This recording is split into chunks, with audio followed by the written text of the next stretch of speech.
श्री शिवाय नमस्तुभ्यम। राधे राधे सभी को।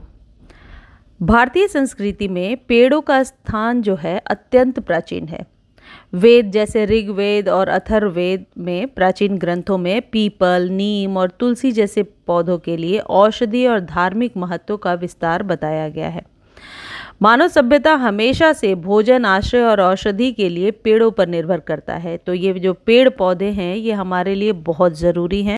कई लोगों को लगता है कि पेड़ पौधे लगाना ज़रूरी क्यों है, तो वीडियो में थोड़ा सा मैं ब्रीफ करके आपको बताती हूँ कि पेड़ लगाना इसलिए ज़रूरी है क्योंकि ये हमें सांस लेने के लिए शुद्ध ऑक्सीजन देते हैं, हानिकारक कार्बन डाइऑक्साइड को सोखते हैं और बढ़ते तापमान को नियंत्रित करते हैं। पेड़ पौधे लगाइए, आपके घर में जगह है या टेरेस पर, बालकनी में, और यदि खेत है, यदि बहुत जगह है तब भी पेड़ पौधे ज़रूर लगाइए, मंदिर में लगाइए। इन पेड़ पौधों का इतिहास तो पुराना है ही, ये हमारे वास्तु से भी जुड़े हुए हैं, यानी हमारे जीवन का आधार ही ये पेड़ पौधे हैं। आज के वीडियो में आप जानेंगे कि जुलाई के मंथ में यदि कुछ पौधे आप लगाना चाहते हैं, क्योंकि अभी बरसातों में तो पौधे बहुत जल्दी लग जाते हैं, तो वो कौन कौन से पौधे हैं जिन्हें लगा सकते हैं। हर एक पौधे के बारे में अलग से आपको डिटेल बताऊंगी। चलिए, सबसे पहला जो पौधा है वो है तुलसी का पौधा। बार बार सूख जाती हैं यदि आपकी तुलसी जी, तो तुलसी के पौधे को बरसात में लगाइए, नर्सरी से लाने के बाद नहीं सूखेंगी। तुलसी जी के पौधे को हर एक महीने एक एक चम्मच यदि आप वर्मी कंपोस्ट देते जाते हैं या काउडंग मैन्योर, तो इसकी पत्तियां फैलती हैं, पत्तियों की जो है बड़ी बड़ी पत्तियां निकल करके आती हैं। तुलसी जी का जो पौधा होता है इसे सबसे पवित्र पौधा माना जाता है। यह घर में सुख, शांति, समृद्धि लेकर आता है और सबसे अच्छी बात, वातावरण को शुद्ध करती हैं। तुलसी जी की ये जो मंजरियाँ होती हैं, इनको यदि आप निकाल करके मिट्टी में छिड़क देते हैं तो ये अपने आप ही उगाते हैं। इन मंजरियों का जो है बॉयल करके चाय बना सकते हैं। तुलसी के पत्तों को पीस करके जिन बच्चों के फेस पर एक्ने, पिंपल की समस्या हो रही है वो लगाते हैं तो फेस बहुत ही क्लीन होता है। तुलसी जी के गमले के नीचे शाम के समय दिया जलाने से अनेकों प्रॉब्लम जीवन की सॉल्व होती हैं। और हाँ, ये सच है, जो लोग मानते हैं वो ऐसा ज़रूर किया करें। तुलसी जी को हमेशा गमले में लगाइए, थोड़े बड़े गमले में, 8 इंच के कंटेनर में। कोशिश कीजिए कि ज़मीन में ना लगाएं। ज़मीन में लगाने से कई बार दोष उत्पन्न हो जाता है, क्योंकि ज़मीन में तो आप समझ रहे हैं कि कई लोग पैरों से ऊपर से यदि रौंद कर चले गए। तुलसी को कभी भी पैर नहीं लगना चाहिए। तुलसी जी के पौधे में हमेशा साफ़ सुथरा पानी डालिए, गंदा पानी कभी भी नहीं डालना है। और कभी भी ऐसे खाद को ना डालें जो खाद की दूषित आपको लगते हैं, जैसे बोन मील वगैरह। हमेशा शुद्ध खाद इनके लिए जो यदि काउडंग मैन्योर आप नहीं डाल पा रहे हैं तो मैंने एवरग्रीन वाले चैनल पर बता रखा है कि किस तरीके से उपले या कंडे की खाद बनानी है। वही खाद तुलसी जी के लिए बेस्ट होता है, आप लिंक मांग कर देख लीजिए। अगला जो पौधा है यह है जेड का पौधा। जेड को घर में लगाने का ट्रेंड आजकल इतना ज़्यादा बढ़ गया है कि नर्सरी पर कई बार ये पौधे आप खरीदने जाएंगे तो ख़त्म हो चुके होंगे। जेड को एक बार घर लाते हैं तो शायद ही आपके घर से कभी जाने वाला है। मेरे पास तो जेड का पौधा 2018 से अभी तक है। कटिंग के द्वारा एक से अनेक पौधे बना सकते हैं। इसकी गोल पत्तियां सौभाग्य का प्रतीक हैं, धन आगमन का प्रतीक हैं। इसे कुबेराक्षी वास्तु प्लांट के नाम से जाना जाता है, बल्कि कहीं कहीं तो मैंने पढ़ा है कि ये कुबेर का प्रिय पौधा है। ये सिर्फ बात मैं आप तक पहुंचा रही हूँ। जेड का पौधा घर में ज़रूर लगाइए, सौभाग्य का प्रतीक है। और सबसे अच्छी बात, मेन गेट पर कोई पौधा रखना चाहते हैं तो ये one of the best plant है मेन गेट पर रखने के लिए। जेड के पौधे को ज़्यादा केयर करने की ज़रूरत नहीं होती है, पानी कम देना होता है। और इसी की तरह बड़ी पत्तियों वाला क्रेसुला होता है जिसे आप घर में लगा सकते हैं। जेड और क्रेसुला को छोटे कंटेनर में भी बहुत आसानी से सालों साल लगाया जा सकता है। जेड को स्टडी टेबल पे रख सकते हैं। सिर्फ आपको किचन और बेडरूम में जेड के पौधे को कभी भी नहीं रखना चाहिए, नहीं तो वास्तु दोष उत्पन्न होते हैं। मेन गेट पर रखने के लिए जेड एक सबसे अच्छा पौधा है। कटिंग से अभी इसको आप ग्रो कर सकते हैं। जेड को बड़े छोटे किसी भी तरह के कंटेनर में लगाया जा सकता है। सिर्फ इस बात का ध्यान रखना है कि बरसात में इसमें पानी जमा ना हो। बरसात में कौन से पौधों को बाहर रखना है और किन को घर के अंदर रखना है, किन को बचा कर रखना है, इस पर कंप्लीट वीडियो एवरग्रीन वाले चैनल पर है, तो आप लिंक मांग कर देख सकते हैं। लेकिन प्लीज़ आपको लिखना होगा कि किस वीडियो का लिंक आप मांग रहे हैं। तो ये जेड का पौधा यदि आप लगाना चाहते हैं तो अभी बिल्कुल बेस्ट टाइम चल रहा है, इसको ज़रूर लगाइए। और हाँ, जेड को धूप की ज़रूरत होती है। नर्सरी वाले कहते हैं कि छाया वाला पौधा है, नहीं, इसे धूप ज़रूर चाहिए 1 घंटे की। अगला जो पौधा है ये हम सब का फेवरेट है और ये है मनी प्लांट। मनी प्लांट तो हम बचपन से देखते आए हैं, हर घर में होता है।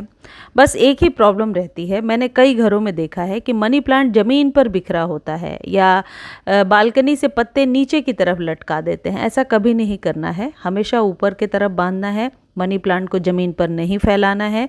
इसको आप बहुत अच्छे से मॉस स्टिक में लपेट करके फैला सकते हैं या फिर कटिंग करके छोटा रख सकते हैं। मेन गेट पर लगा सकते हैं, ड्राइंग रूम में, किचन में और बच्चों के स्टडी टेबल पे छोटे से जो है इस तरीके का जो मैं दिखा रही हूँ, इस तरीके के कंटेनर को रख सकते हैं। ऐसी मान्यता है कि मनी प्लांट घर में आर्थिक तंगी को दूर करने में मदद करता है और धन को आकर्षित करता है। इसलिए इसे घर में लगाना शुभ होता है। लेकिन पत्ते सुंदर और चमकदार बने हों, जिस पॉट में आपने लगाया है वो पॉट भी देखने में सुंदर हो, इस बात का विशेष ध्यान रखें ताकि पॉजिटिविटी बनी रहे। बहुत ही गंदा या बहुत ही ऐसे पत्ते जो सूख रहे हैं उन्हें कट करके हटा दीजिए, वो नेगेटिविटी लेकर आते हैं। अगला जो पौधा है जिसे आप घर के अंदर लगा सकते हैं वो है पीस लिली का पौधा। पीस लिली को ड्राइंग रूम में रख सकते हैं, लिविंग रूम में रख सकते हैं। ये शांति का प्रतीक होता है। यह पौधा घर में शांति, सद्भाव और सकारात्मक ऊर्जा लेकर आता है। यदि बेडरूम में कोई प्लांट आप लगाना चाहते हैं तो ये सबसे अच्छा प्लांट है बेडरूम में लगाने के लिए। इस पौधे को धूप की ज़रूरत नहीं होती है। इस पौधे को सेमी शेड एरिया में ग्रो किया जा सकता है। यदि 1 चम्मच ह्यूमिक एसिड को पानी में घोल करके इस पौधे को देते हैं तो पौधा आसानी से ग्रो होता जाता है। अगला जो पौधा है ये है लेवेंडर का प्लांट।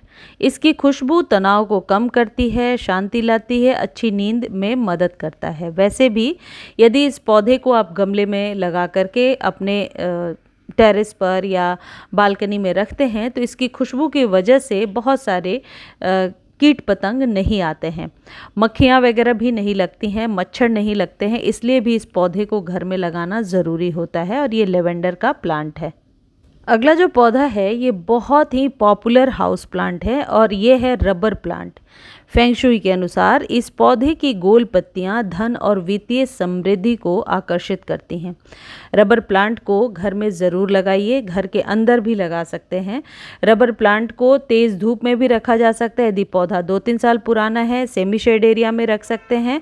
और ये एयर प्यूरिफाइंग प्लांट्स हैं, जो प्लांट्स वास्तु से जोड़ करके बताए जा रहे हैं। ये घर के लिए ज़रूरी पौधे होते हैं।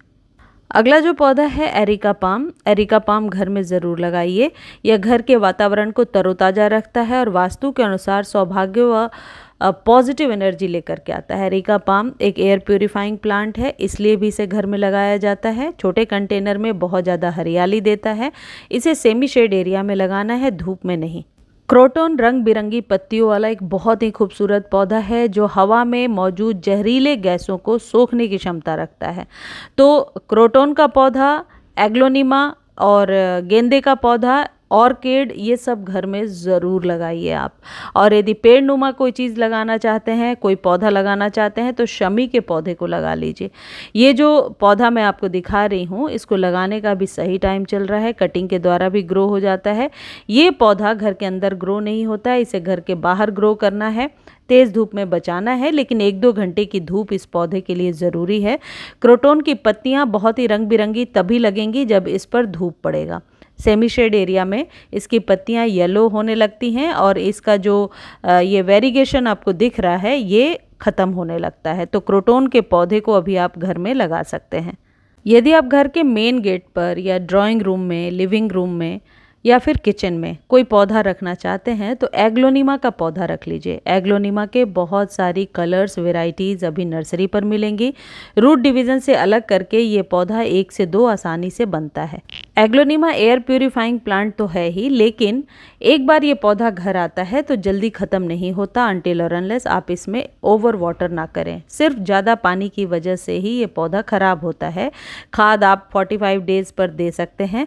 एग्लोनिमा के पौधे को यदि आपके पास पहले से है तो अभी आप रूट डिवीज़न से 1 से 2 पौधे बना सकते हैं। किस तरीके से ग्रो करना है, किस तरीके से रूट डिवीज़न से अलग करना है, इस पर कंप्लीट वीडियो चैनल पर है, मांग करके लिंक आप देख सकते हैं। तो ये कुछ पौधे हैं जो आप अपने घर में ऐड ऑन कर सकते हैं। यदि आप न्यू गार्डनर हैं और आपको पता नहीं है कि कौन कौन से पौधे लगाऊं, तो ये वीडियो आपको बहुत हेल्प करने वाली है। और भी किसी पौधे के बारे में जानकारी चाहिए तो कमेंट सेक्शन में आप लिख सकते हैं। धन्यवाद।